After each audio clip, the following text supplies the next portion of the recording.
Hey guys, what's up? It's Next Generation Video Game Nerd.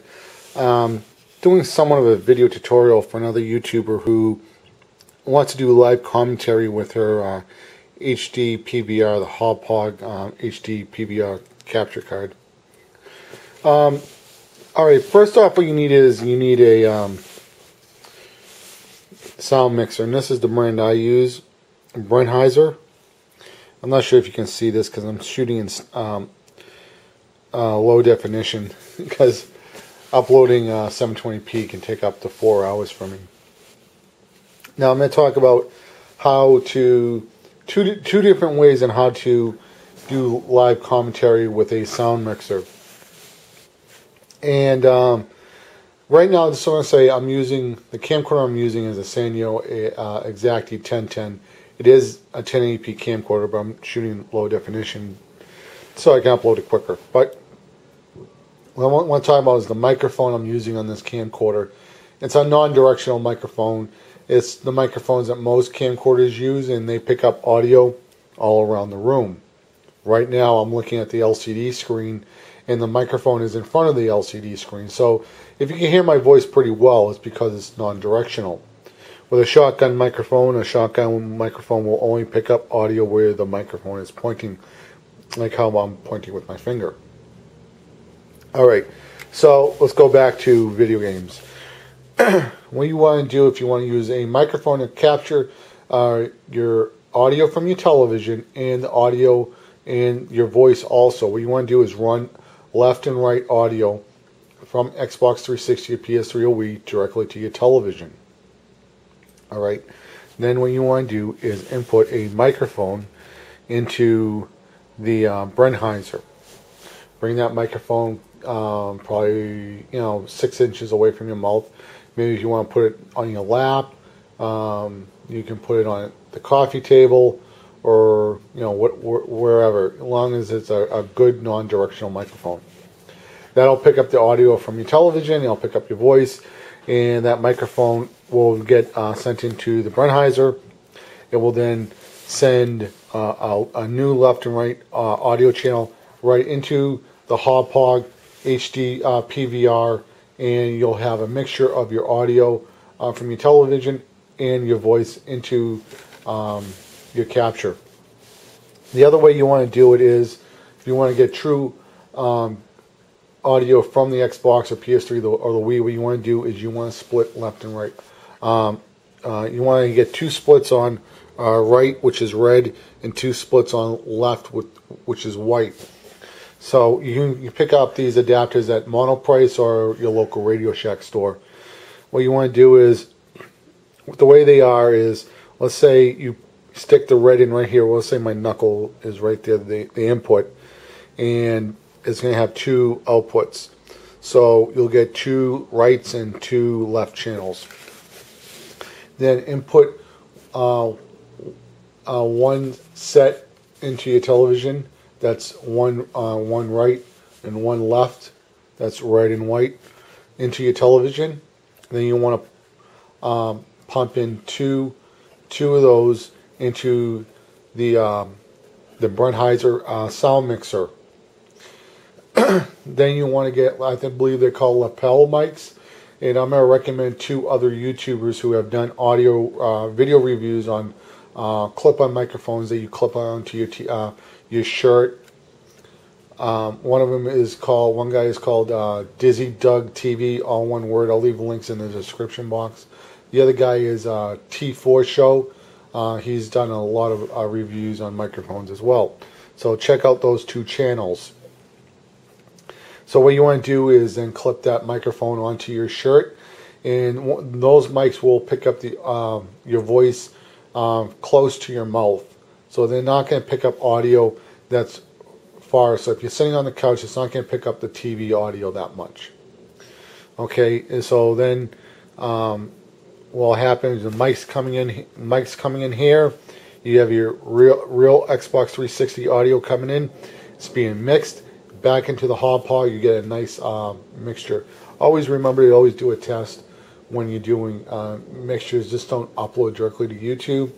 Find out where your audio is nice and good. So you'll want maybe play around with these settings a little bit here and there.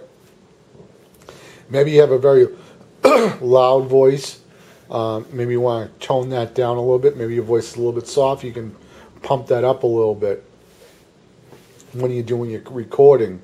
Keep in mind that you want to have your gameplay footage and your voice at equal levels. You don't want to have one overpowering the other too much. I think it's a little bit better if your voice overpowers the gameplay just by a bit. But you don't want to have your gameplay footage overpower your voice so nobody can hear what you're saying. Remember, that's what audio commentary is about. People want to hear what you're saying. So, this is the Behringer that I have. Also, one other thing I do want to touch on, this unit has phantom power, and right here, as you can see, that's the black button right there. That's the phantom button. Phantom button, what it does, microphones can be powered by this unit, where if you buy one of the cheaper Behringers, the ones for I think $40 or $50, those microphones need to be powered by battery power.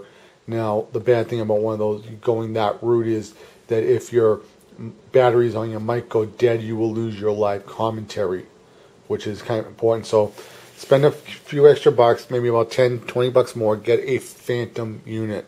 Okay, that's very, very important. Also, I do want to touch on a few other topics while I'm already on this topic. One of the things I want to talk about the HD-PVR. When I was playing Splinter Cell Conviction, the demo on Xbox 360, when I died in the demo, the screen went black, and the Hauppauge HD-PVR thought there was no signal, so it kind of like locked up, and I couldn't see the game anymore. I could still get the audio coming through, I believe. It's because the Hauppauge thought there was no signal, so it stopped broadcasting it. So be aware that you may once in a while fall into prey of the black screen of death from the Hauppauge. Now, I never had any of these problems with playing Halo or some of these other games I played. And there's a lot of people that play and do catch with the Hauppauges that don't have any problems. It was just that one game, that demo, that I had problems with. Similar to the VCRs of the 90s, where you would get a blue screen of death, where the blue screen of death was, let's say the tracking was really, really bad, and the tape was really, really snowy. It was just a bad quality. Nobody took care of the tape. The VCR would think there was no signal, and the screen would go blue. That was so you wouldn't. And people got sick of looking at snowy tapes and the noise from the VCRs of the 80s. Sometimes it was still a picture, and maybe for certain reasons you would still want to capture it if it was like a birthday of somebody from the 80s. But keep that in mind that you may once in a while get the black screen of death with the HD-PVR.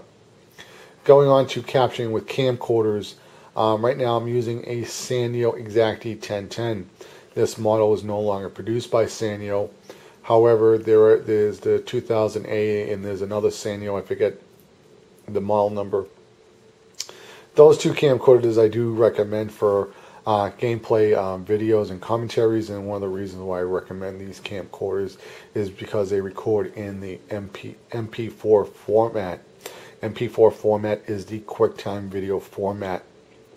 And the nice thing about working with QuickTime is that you can quickly do dirty cuts in QuickTime Pro with no re-encoding. So, for example, if the footage is 20 minutes and YouTube only allows 15, I can cut at 15 and cut again for the last 5 minutes at 15 minutes and 20 minutes. And I can do the cuts within probably about 5 seconds, and I get new files and they can go directly up to YouTube.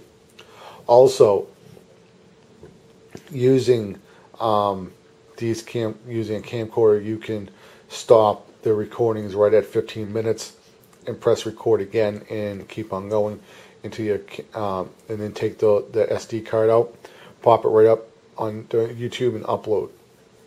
With the HD-PVR, you will get better quality, no doubt about that. However, if you are recording over 15 minutes, you'll have to use QuickTime Pro to do your cuts. Not really a big deal at all. I really don't find it that much of a hassle. However, small tip for HD-PVR users: before you do your cuts in QuickTime Play, just hit the play button. For some reason, I did find out that when I was doing my cuts, I was getting lip sync audio problems, and those problems went away when I played the audio. Just played the video for like 2 seconds. Somehow that like resynced the audio back up into before it did the cut properly. Also, if you use a camcorder, I highly recommend you go to open up MSN Paint, Photoshop, GIMP, or whatever other photography or photo application you use, and they're going to open up with a white canvas. Save that canvas as a JPEG. You can load that JPEG onto PS3, your Nintendo Wii, or USB stick on your Xbox 360. If your camcorder allows you to do a white balance check, you can do a white balance check with that JPEG. It gives you a little bit more accurate coloring when doing captures with camcorders. Also, which is also very important, is if you with camcorders, you want to make sure that your shutter speed, always film at 30p and put your shutter at 60 of a second. Also, I highly recommend that you color correct your television by using an Avia disc. I have the first generation of Avia. There's Home Essentials, and there's another one. I forget the name, but I know the guys over at Hauppauge. That's the one they recommend. All that stuff is on Amazon. You can color correct your brightness level, your black level, your hue, your tint, and your sharpness. And you put a blue filter over your eye. I know on the Avia, and when the hue is tinting and the tint or whatever is tinting, once you set those right, the flickering goes away, and you have perfect color representation for your television. I did it for my Xbox, which is component. I do it again for the PS3, which is hooked up through HDMI. So you'll probably have to do it for each input that you have on your devices. So I think that pretty much covers all the bases. A lot of people use these. I found a few videos on YouTube. Maybe type in YouTube video commentary or mix or whatever, Brennheiser. You know, most people use this brand. It seems to be the most affordable on Amazon. There's a few. I know Yamaha makes a few mixers as well. I found a kid. I think he uploads videos to Justin TV. I found another guy who does gameplay footage with the Brennheiser as well. So it's a really well built. It's very well made. Metal's really sturdy. Buttons are pretty good. One other thing I do want to recommend when buying on Amazon.com, one of the reasons why I always tell people to go to Amazon.com is because you have a 30-day return policy. Unlike some other places where it might be 14 days or whatever, or they may only let you return it for if the unit is broken. Amazon, you don't like it, return it, no questions asked. So that's also a big plus when buying from Amazon.com. Also read the reviews. Sometimes you will see reviews that aren't really fair to the product. Maybe somebody didn't like it, for example. Maybe somebody didn't like it because, well, they bought like the cheaper version of the Brennheiser where it didn't have phantom power, and they would give the cheaper model a bad review. Well, why not just buy this one? You know what I'm saying? Maybe somebody doesn't like Sanyo because this 1080p fills up. You can only record for 20 minutes because it uses MP4. Well, why don't you buy a camcorder that uses M2TS files? M2TS files always have to be re-encoded before uploading to YouTube. With the Sanyo, you can directly upload with no editing. Each product has its pluses and minuses, so look for the strengths and what you want. So check out. Once again, I highly recommend this unit.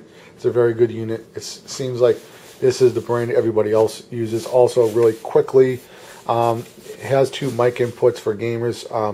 So if you want to have a commentary with another friend or something, you can do that. Also, you guys can do a podcast. You want to put a podcast up on iTunes or whatever, you can also do that. If you have 4 people, you can upgrade. You can't upgrade, but buy another model that has more inputs, mic inputs. So once again, guys, this is Next Generation Video Game Nerd signing out. I'll hopefully do a follow-up with this video. Bye.